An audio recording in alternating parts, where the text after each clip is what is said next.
Bonjour. Hier, j'ai reçu une question d'un internaute par rapport au conseil que je donnais par rapport à la vidéo sur euh, comment devenir multimillionnaire avec 100 euros. La personne m'a demandé, si c'était aussi facile, pourquoi jusqu'à présent tu n'es pas encore multimillionnaire? Voilà. Cette question, en fait, résume vraiment l'état d'esprit de la majorité des Français.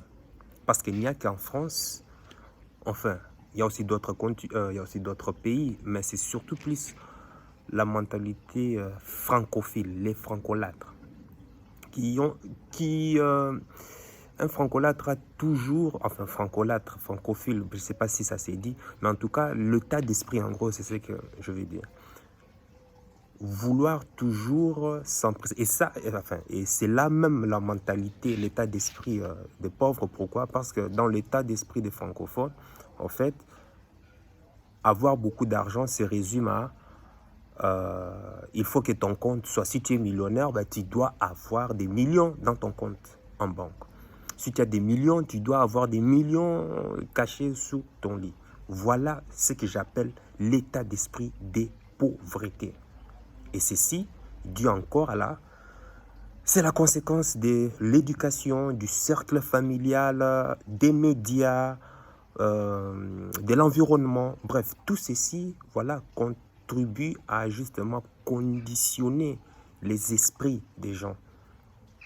Si c'était aussi facile, les remarques des gens, si c'était aussi facile, pourquoi tu ne l'es pas encore? Or, que la personne ne comprend pas que d'abord, la richesse est tout d'abord question d'esprit. La richesse d'abord a à voir d'abord avec l'état d'esprit, le mental, le côté intérieur de la personne. Rarement, depuis que je côtoie pas mal disons, des cercles de mindset, des groupes, de mastermind, des trucs comme ça, il est rare, et j'ai dit bien rare, d'avoir entendu une question dis, quelle a été ton augmentation de salaire? Quel a été ton salaire aujourd'hui? Rare, jamais. Dans ces cercles de mindset, des mastermind group, c'est toujours la question tourne autour de la valeur nette. Or, chez les francophones en général, c'est toujours, écoute, t'as appris, l'autre a eu 2% d'augmentation des salaires. A dit, tu n'as pas appris, l'INSEE vient d'être d'augmenter les salaires en fait. Voilà la mentalité, l'abrutissement, l'obésité, comme je peux dire, l'obésité intellectuelle qui tend vraiment à rendre une personne vraiment esclave, matrixée, comme je peux le dire. Les personnes que je fréquente, c'est-à-dire c'est le plus en ligne, en général, tout tourne autour de valeur nette. Valeur nette, les amis, valeur nette. Ulrich vient de vendre son entreprise qui vaut aujourd'hui 8 millions d'euros. C'est un exemple. L'INSEE vient de vendre ses options d'achat d'actions, par exemple. Et elle a déposé un bilan et son entreprise vaut, je ne sais pas, 12 millions. Bref. En fait, vous voyez, dans certains milieux, tu n'entendras jamais quelqu'un dire « Hey, as-tu entendu, je ne sais pas, telle a eu une augmentation de salaire ?» Quand, généralement, tu rencontres ce genre de personnes, tu sais tout de suite que cette personne, pauvre, quand je dis pauvre, c'est pauvre d'esprit. Pauvre d'esprit. Et c'est vraiment dommage. La personne en question, moi, qu'est-ce que je lui ai dit? Je lui ai simplement dit, écoute, patience, de toute façon, tu le découvriras par toi-même. Mais d'ailleurs, ce n'est pas moi. Ce n'est pas moi qui dois déterminer ma richesse. Il y a une entreprise qui le fait bien que moi. C'est Forbes. Ils sont très, très, très forts et très pointus à déterminer la richesse voilà, des gens, des entrepreneurs, des investisseurs et autres. Donc, voilà. Après tout, Forbes ne m'a pas encore contacté pour faire une analyse approfondie afin de déterminer la valeur de mes biens. Et d'ailleurs, si toi qui es en train d'écouter cette vidéo, si tu penses que la richesse se détermine par le nombre d'argent qui se trouve sur ton compte bancaire, c'est que tu es vraiment matrixé. Tu es vraiment matrixé. C'est ce que j'envoie. C'est ce que moi j'appelle vraiment va à la poubelle, quoi. Va à la poubelle. Et d'ailleurs, même si tu as plus de 100 000 euros ou bien 200 000, même pas 5 000 aussi, déjà si tu as de plus de 50 000 euros sur un compte bancaire, ça veut dire que tu es vraiment un pauvre, un dindon de la farce. Donc, comprends bien ceci à travers cette vidéo, que la richesse se mesure réellement à la valeur nette et non au revenu gagné. Il faut faire cette différence. La richesse, comment est-ce que je peux dire cela? En fait, la valeur nette, c'est quoi? En fait, c'est la valeur financière de tout ce qu'on possède. Pour déterminer ta valeur nette, c'est simple. Tu vas juste calculer tout ce que tu possèdes. Quand je dis tout ce que tu possèdes, bon, en fait, tu prends en compte tes liquidités, tes investissements en actions, en obligations, en valeur immobilière, la valeur actuelle de ton entreprise si tu en as une, la valeur de ta résidence si tu en possèdes une, et puis tu soustrais cela à tout ce que tu dois. Donc ta valeur nette détermine en définitive, en fait, c'est ta richesse en quelque sorte. Car si nécessaire, tout ce que tu possèdes peut se transformer en liquidité. Et c'est comme ça, Forbes détermine la richesse des gens. Ça n'a rien à voir avec l'argent, le papier, monnaie comme tu le crois. Non, c'est tout ce qui est entreprise, c'est tout ce qui est fonds d'investissement, actions, épargne, bref, c'est tout ça. Et les riches comprennent justement l'immense distinction qui existe entre le revenu gagné et la valeur nette. Le revenu gagné est important, oui, je sais que c'est important, de toute façon. Mais moi, actuellement, je suis focus dessus, mais pas de la meilleure manière que toi. Mais il s'agit là, il y a 4 facteurs qui déterminent en fait la valeur nette. Les 4 facteurs sont, il y a premièrement le revenu que tu dois d'avoir, et puis il y a l'épargne, en fait, en gros tes économies, et puis il y a les investissements, et puis, bon, Robert Kiyosaki a dit cela autrement. Moi, je dirais plutôt, en fait, la simplification. Par simplification, je vais simplement dire que, en fait, la réduction du coût de ta vie pour vivre simplement, avoir un style de vie simple. Parce que la loi de Parkinson, si tu connais la loi de Parkinson, qui dit que au plus tes revenus augmentent, au plus tes besoins augmenteront aussi naturellement. Donc, les personnes riches savent que à partir du moment où ma valeur nette augmente, intuitivement, en fait, ils réduisent, en fait, leur coût de vie. Donc, conséquence, tu deviens de plus en plus riche. À cela, je voudrais faire préciser un point sur le revenu. Parce qu'au niveau du revenu, en fait, il y a 2 formes. Il y a le revenu gagné et le revenu hors exploitation. Le revenu gagné se compose en fait de l'argent que tu gagnes par un travail où tu fournis un effort, enfin, où tu fournis en fait, c'est un travail où tu fournis un travail actif en fait. Tu fournis de l'effort physique. Voilà, c'est le mot qui m'échappait, l'effort physique. Donc, ce revenu inclut en fait un chèque de paye pour un emploi quotidien ou dans le cas d'un entrepreneur, par exemple, le bénéfice ou le revenu que procure son entreprise. Le revenu gagné exige que tu investis ton propre temps. Le revenu gagné est important. On sait que sans lui, il est presque impossible d'aborder les trois facteurs de la valeur nette dont j'ai parlé. Je répète, le revenu, et puis il y a les économies ou l'épargne, il y a les investissements, et puis il y a la réduction du coût de la vie. Donc, je parle d'ici de la simplification, en fait. C'est que le pauvre, où la classe moyenne ne comprend pas, c'est qu'en fait, ces deux profils basent toute leur énergie pour pouvoir se concentrer que sur le revenu gagné. Tout l'argent qu'ils ont, eh ben voilà, c'est avec cet argent qu'ils dépensent, c'est avec cet argent qu'ils font la vie. Mais non, ça n'a rien à voir. Beaucoup de gens ont un jardin financier qui est réglé sur le mode dépense, malheureusement. Tout l'argent qu'ils ont, ils les dépensent. Ils préfèrent la satisfaction immédiate qu'à la satisfaction différée, en fait.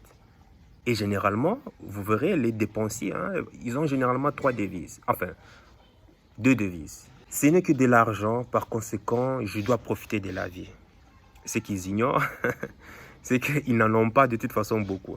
La deuxième que j'ai remarqué souvent, c'est que désolé, je ne peux pas car je suis fauché. Mais sans se créer de revenus pour remplir ce jardin financier intérieur qui est en toi et sans faire d'économie pour y conserver cet argent, ben, il est impossible de pouvoir composer avec le prochain facteur de la valeur nette.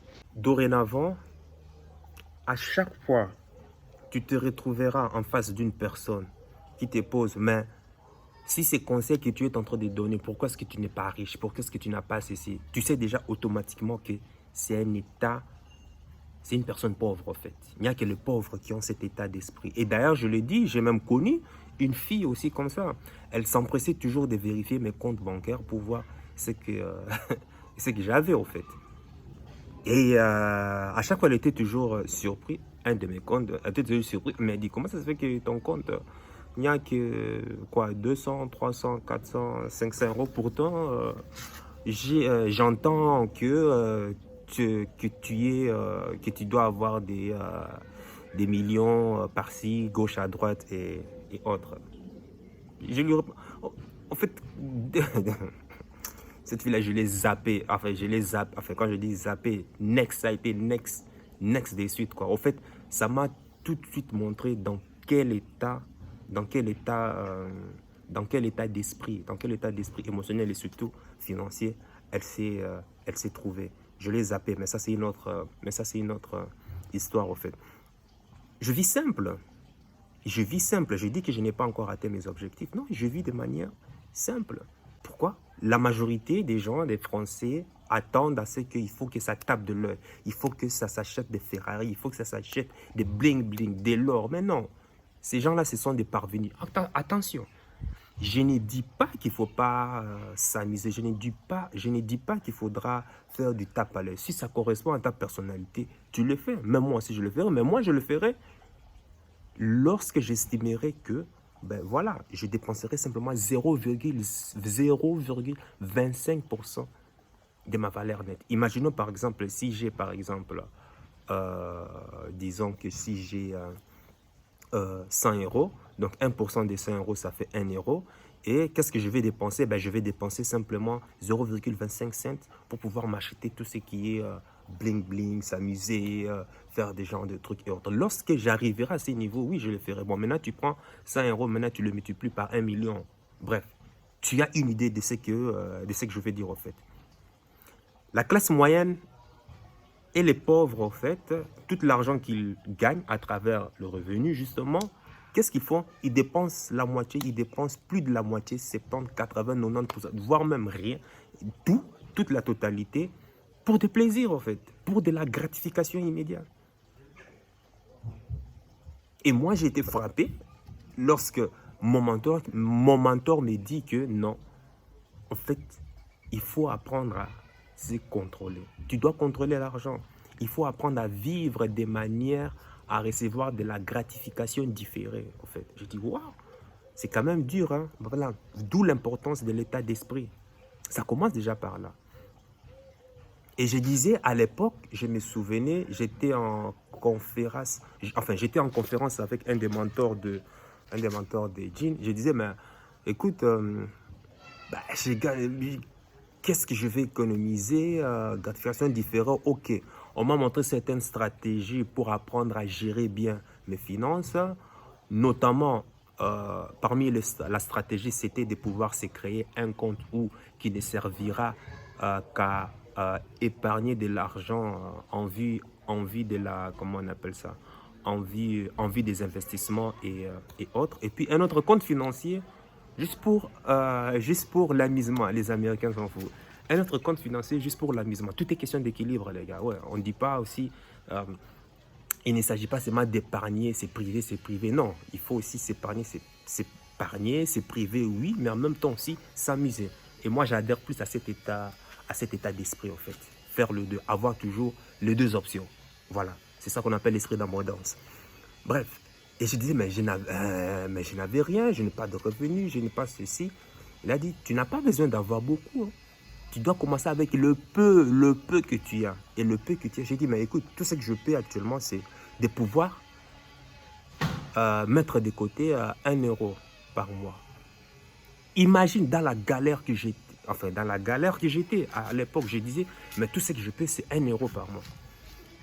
1 euro par mois. Il a dit, ben, commence avec 1 euro. Ben, j'avais honte de lui dire ça, mais pour lui, il le prenait de manière sérieuse. Non, commence avec 1 euro par mois. J'ai commencé à épargner 1 euro par mois sur ce compte. Après une année, ben, j'avais 12 euros. Tu vois, ça ne te dit rien. Pour un pauvre, ça ne dit rien. Mais qu'est-ce que je fais? 12 euros. La deuxième année, qu'est-ce que j'ai fait? Eh ben, j'ai commencé à doubler, en fait. C'est-à-dire, le premier mois, c'est pour 1 euro. À partir du deuxième année, en janvier, 1 euro. Et le deuxième mois, à partir de février, 2 euros. En fait, j'ai commencé à doubler ainsi. Et puis 4 euros. Pourquoi j'ai commencé à doubler?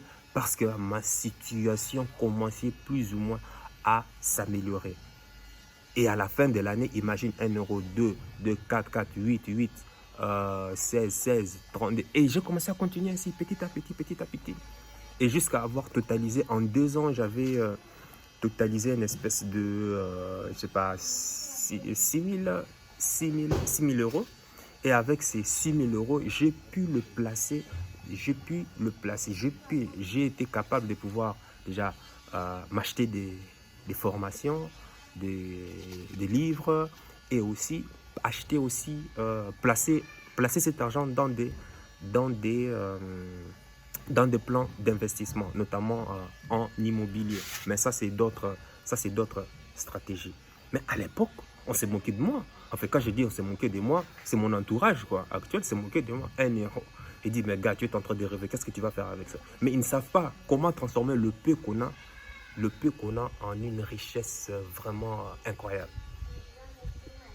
J'ai commencé avec 1 euro par mois. Imagine bien, 1 euro par mois pendant 12 mois. Ça fait que 12 euros, oui.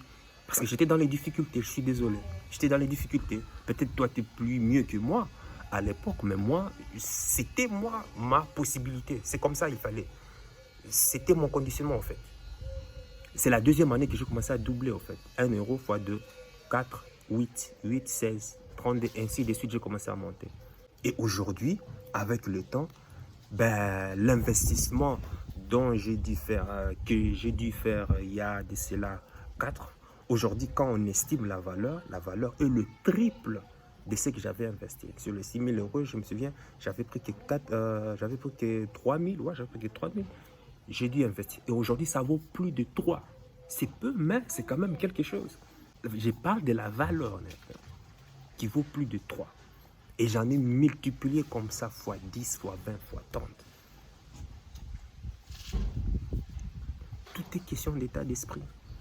Or que quand on me disait cela, j'en ai parlé à certains potes, ils trouvaient cela, laisse tomber. Pourquoi? Parce qu'ils voulaient qu'il y ait du bling-bling. Les gens veulent de l'objet brillant, tout de suite, tout doit briller tout de suite. C'est la même manière que quand je reçois la réponse de ce monsieur, écoute, pourquoi tu n'es pas encore multimillionnaire? C'est l'état des pauvres. Pourquoi il n'y a que des pauvres qui ne posent que ce genre de questions? Pourquoi? À cause du conditionnement. Tu es matrixé. Moi, ça me fait juste marrer quand je vois ce genre de commentaires, en fait. Et c'est dommage. Ça prouve vraiment les statistiques qui disent que, ben voilà, il n'y a que les 5%, de la population, d'une partie d'un groupe qui contrôle 95% de la richesse mondiale. Pourquoi? Ben voilà, ça commence déjà par l'état d'esprit. Ça confirme bien cela. Depuis que je suis à la quête vraiment de la réussite personnelle, je suis surpris par ces statistiques. Au début, quand je lisais ces statistiques, ça me faisait rire. Mais quand plus j'ai commencé à grandir personnellement, j'ai commencé à me développer personnellement, je me rendais compte à quel point que mon entourage c'était vraiment de la galère. Maintenant, est-ce que cela veut dire que je le côtoie plus? Non, je le côtoie dans le but de pouvoir apprendre seulement. Oui, parce que j'apprends aussi avec les pauvres. Tout ce qu'il ne faut pas faire pour pouvoir rester pauvre ou tomber pauvre. J'apprends aussi avec les pauvres. Je côtoie aussi les personnes pauvres, galères. Je côtoie aussi les personnes qui dorment, les sans-abri. Je les côtoie. Je les aide aussi.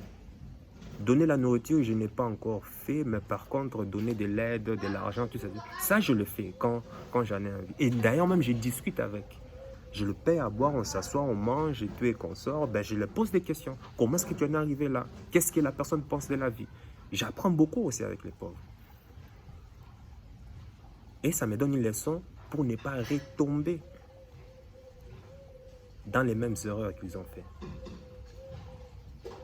Donc cet état d'esprit de pauvreté qui veut toujours, ok, si tu donnes ces conseils, pourquoi tu ne l'as pas? Les gens, et même c'est la raison pour laquelle beaucoup de gens se font toujours arnaquer. Pourquoi? À cause des bling bling. D'ailleurs même ça me rappelle l'arnaqueur de Tinder qui a, je ne sais pas, arnaqué, je ne sais pas combien de milliers d'euros à certaines femmes qui croyaient avoir trouvé le prince charmant. Pourquoi est-ce que ces femmes se sont fait arnaquer comme ça? L'objet brillant, voilà. On vous met du bling bling, on vous met voilà, du jet privé, on vous met des voitures de luxe, tous ces genres de trucs, un peu de beauté, autre, c'est fini. Boum, tous tes radars, tous tes senseurs sont inhibés totalement. Aucun discernement. Voilà, des gens comme. Et d'ailleurs, même c'est à cause de ça, même beaucoup de gens, surtout les hommes, n'arrivent même plus à se révolter. Les hommes perdent leur masculinité à cause de ces conditionnements. C'est tout ce que je peux dire généralement. Bon, pour moi, ce n'est pas une critique. Hein, ce n'est pas une critique parce que, comme je l'ai dit, ça ne me surprend pas. Mais ça reste quand même, c'est une leçon. C'est une leçon. Ça m'a juste donné une idée pour pouvoir rebondir sur ces commentaires et pouvoir en faire une vidéo qui, c'est plus tard, ma manière de penser va plutôt évoluer, je ne sais pas, mais c'est triste, hein, c'est triste parce que justement la personne qui a commenté, qui a fait ces commentaires m'a rappelé justement aussi les personnes aussi qui m'entourent, qui ont en fait cet état d'esprit en fait, c'est voilà. Et sur ce, je voudrais aussi que toi, que tu me dises, à toi aussi maintenant, tu me dises, qu'est-ce que toi tu pensais quand quelqu'un te dit qu'il est riche? À quoi est-ce que tu pensais au début? Sois honnête, sois clair. Qu'est-ce que tu pensais au début? Quand quelqu'un te dit, ah, celui-là est riche, qu'est-ce que tu t'attendais? Qu'est-ce que voulait dire pour toi être riche? Écoute, on ne me joue pas au, comment on appelle ça? Aux personnes là spirituelles, non, c'est d'abord l'esprit. Non, non, non, non, non. Moi, pas de blabla. Ici, c'est que du concret. C'est que du concret.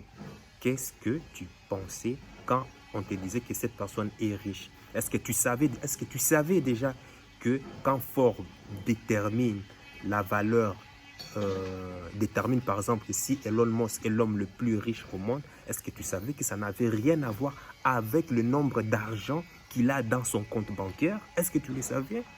Parce que Elon Musk n'a pas des milliards sur son compte. Parce que, comment il s'appelle, Jeff Bezos n'a pas des milliards sur son compte, les gars. Apple, l'entreprise le plus riche au monde, c'est l'entreprise la plus endettée. Qu'est-ce que Apple a? 1000 milliards de capitalisation boursière? Mais crois-moi, Apple est le plus endetté. Quand je dis le plus endetté, ça dit plus de 1000 milliards de dettes, d'endettement. Est-ce que tu peux comprendre ça? Et je l'ai expliqué dans des vidéos comment est-ce que fonctionne l'argent. Allez voir les vidéos, comment est-ce que fonctionne l'argent. Là, tu comprendras. Mais ça n'intéresse pas les gens.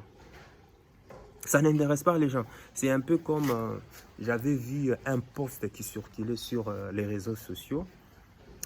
Qu'est-ce que ces posts disaient en gros? Que quand on présente à un millionnaire qui veut enseigner aux gens comment faire pour avoir des millions, ben, il n'y a personne qui se pointe en fait. Rarement des personnes qui se pointent. Mais quand cette même personne publie sa photo, ses vidéos dans des voitures de luxe, de plages des rêves et tout et qu'on sort, eh ben là, tout le monde, il a des millions, des millions, des millions de vues. Mais à partir du moment où il dit que ben, je vais vous apprendre comment aussi avoir cela, il n'y a personne. Le processus n'intéresse personne. Les gens veulent que, ben voilà, le produit fini en fait. Et tu es surpris de toujours être toujours là où tu es. Si tu as des galères, si tu as des galères financières comme moi, je l'ai eu, ben écoute, ça doit commencer, l'éducation doit commencer par ton esprit. Ton esprit. Donc dis-moi dans les commentaires, déjà, est-ce que tu savais que Elon Musk n'a pas des milliards sur son compte bancaire? Est-ce que tu le savais ou pas? Est-ce que tu savais que Jeff Bezos n'a pas des milliards sur son compte bancaire?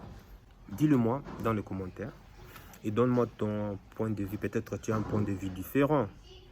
Donc partage-le toujours. Voilà. Sur ce, sache que ton cœur sait déjà ce que ton cerveau essaie de comprendre. Porte-toi bien.